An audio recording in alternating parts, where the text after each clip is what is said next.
എന്റെ പേര് ബാലൻ എന്നാണ്. ബാബുവിന്റെ കാര്യം പറഞ്ഞു. അത് ഇവിടെ പ്രാദേശികമായിട്ടുള്ള ആളാണ്. കൺസ്ട്രക്ഷൻ എക്യുപ്മെന്റ് ഓണേഴ്സ് അസോസിയേഷന്റെ ജില്ലാ പ്രസിഡന്റാണ് ഞാൻ. ബാലൻ എന്നാണ് പേര്. നിങ്ങൾ ഹിറ്റാച്ചിയൊക്കെ നിങ്ങളുടെ വിവരം അറിഞ്ഞ ഉടനെ തന്നെ പോലീസ് സ്റ്റേഷനിൽ നിന്നാണ് നമുക്ക് ഫസ്റ്റ് വിളി വരുന്നത്. എന്റെ വീട് ഇവിടുന്ന് ഒരു 30 കിലോമീറ്റർ അപ്പുറത്താണ് ഉള്ളത്. പോലീസ് സ്റ്റേഷനിൽ നിന്ന് വിളി വരുന്നു. അപ്പോൾ തന്നെ നമുക്ക് വേണ്ട വണ്ടികൾ ഇവിടെ സജ്ജമാക്കി. ഇവിടെ ചൂരൽമല പ്രദേശത്ത് ഞങ്ങളുടെ സംഘടനയിൽപ്പെട്ട വണ്ടികൾ ഇവിടെ ഓൾറെഡി ഇവിടെ ഞങ്ങൾ സംഘടനയിൽ മാത്രം 32 എണ്ണം ഇവിടെ ഓടിക്കൊണ്ടിരിക്കുന്നുണ്ട്. അതുകൂടാതെ ഇവിടെ തൊട്ടടുത്തുള്ള ക്രഷറിൽ നിന്നുള്ള ആൾക്കാരുടെ സേവനം ഇവിടെ നടക്കുന്നുണ്ട്. കൂടാതെ കർണാടകത്തിൽ നിന്നും വന്ന കുറച്ച് വണ്ടികളുണ്ട്.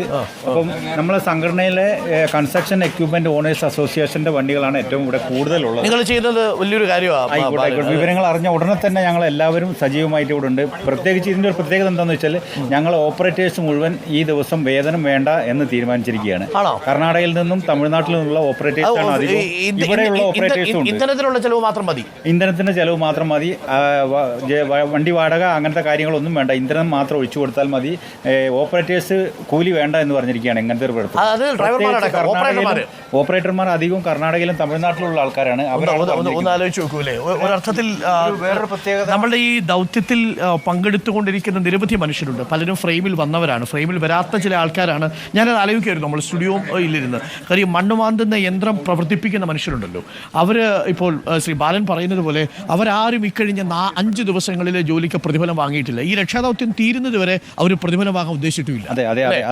അപ്പോൾ അതൊരു വലിയൊരു കാര്യമാണ്. കാര്യം അവർ സാധാരണക്കാരായ മനുഷ്യരാണ്. ഈ ഓപ്പറേറ്റേഴ്സ് വളരെ സാധാരണക്കാരായ മനുഷ്യർ, അവർ ഓണേഴ്സ് അല്ലല്ലോ.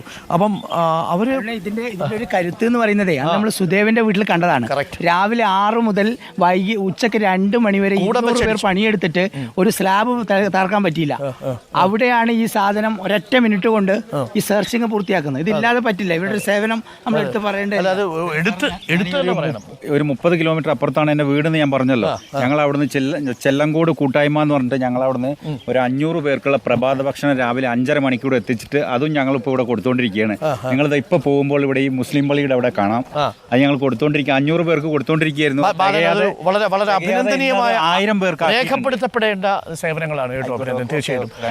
ഇവിടെ നിന്ന് എത്ര ദൂരം ഉണ്ട് ബാലന്റെ വീട്ടിലേക്ക്? എവിടെ വീട്? വീട് അടുത്താണോ? ചെല്ലങ്കോട് എന്ന് പറയുന്ന ഒരു പ്രദേശത്താണ്. തമിഴ്നാട് ബോർഡർ ആയിട്ട് വരും. ഇവിടുന്ന് ഏകദേശം ഒരു 33 കിലോമീറ്റർ ഉണ്ട്. Okay thank you Balan.